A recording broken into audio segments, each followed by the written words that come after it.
Okay, we're going to have a look at Georgina today.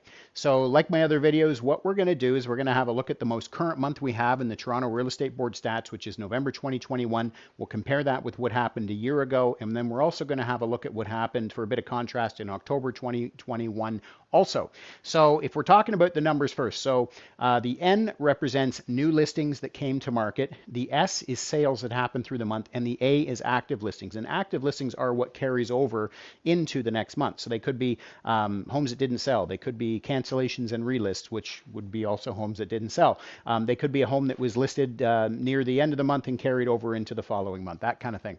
So if we look at the numbers here, 92 homes came to market in November 2020, 101 sold. So we sold more homes than actually came out.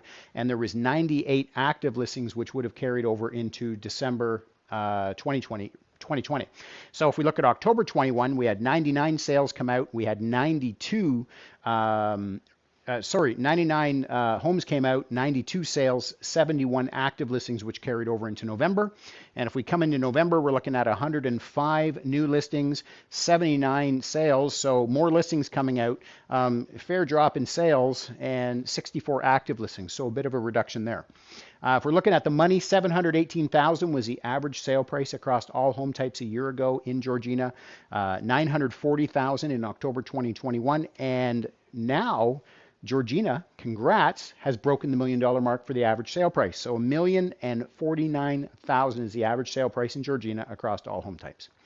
Sales to new listings ratio, also known as the absorption rate, it tells us that out of the homes coming on the market each month, what is the percentage of them that are actually selling? And the way it is calculated is sales divided by new listings. So it's not focused on this active inventory that's hanging around month to month. It is focused strictly on the new listings and the number of sales that are coming to market. So 109.8% of the homes that came on the market sold in November 2020. Now, head scratcher, if you only have 100% of the homes coming out, how can you sell 109%? Great question. And how that happens is buyers are circling back to this active listing inventory. And you'll see this in every month, right? There are homes that carry over month to month. You know, there are those homes that carry over because they didn't sell and they could be there for, 30 days, 45 days, 60 days. I mean, in some markets like Durham region, we're not seeing a lot of carryover inventory right now. But in places like York region, we are seeing some carryover inventory. So that's how that happens is buyers are buying up everything that's there, plus they're scooping up a little bit of the active listing as well. October 2021, 92.9% of the homes that came on the market sold, currently trending at 75.2%. Now, although this would indicate that the market has slowed down a little bit, I certainly would not suggest that it's a slow market. If we're talking about what is a buyer's market, what is a seller's market, if you're looking at a absorption rate or sales to new listings ratio of 0 to 50%, that would be indicative of a buyer's market. So there is more supply than demand.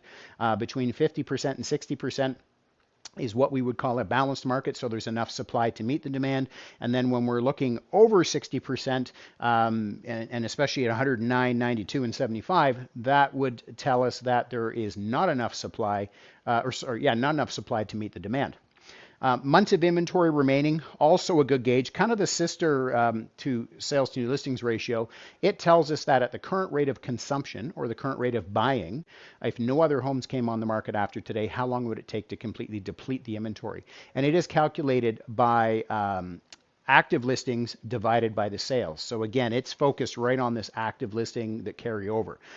So 1 month of inventory a year ago, 0.8 in October, and currently trending, we're holding steady at 0.8 in Georgina. So again, you're looking at a few more listings, less sales, and a little bit less carryover. So, I certainly would want to see, I generally when this number is going up, this number is or going down, this number is going up. So typically I would want to see that for a couple months, 60 or 90 days before you might suggest that the market is actually slowing down. I certainly would not suggest that at this point. Like I said, although it's a slower month, it is not a slow market.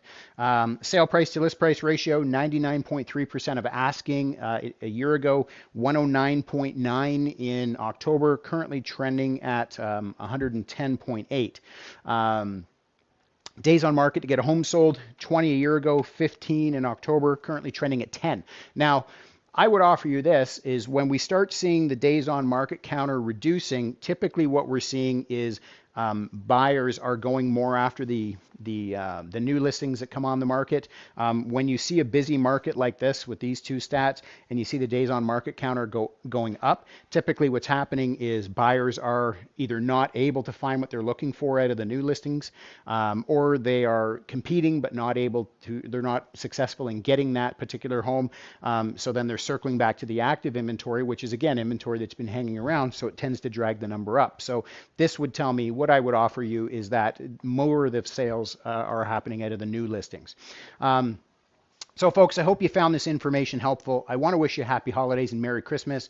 If you have any questions about how these stats would pertain to your particular home type in Georgina, I would love to connect with you, and I will see you next year.